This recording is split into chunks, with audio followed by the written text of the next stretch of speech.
Welcome to Drew Tutorial. If you're new here, special welcome.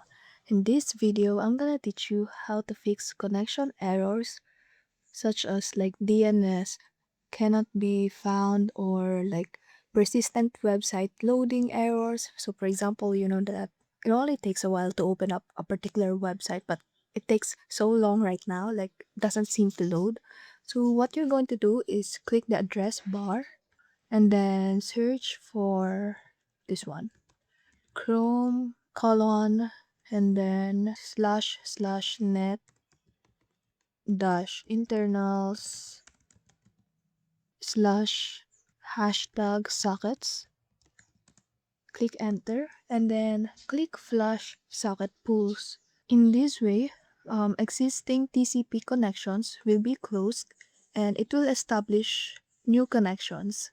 So it's like refreshing outdated information. So it's going to restart on its own and then just create a new connection whenever you go to a specific website again. So in this way, there will be less waiting whenever you go to a website because it makes sure that your connection is updated. And there you have it. Thank you and see you in the next video.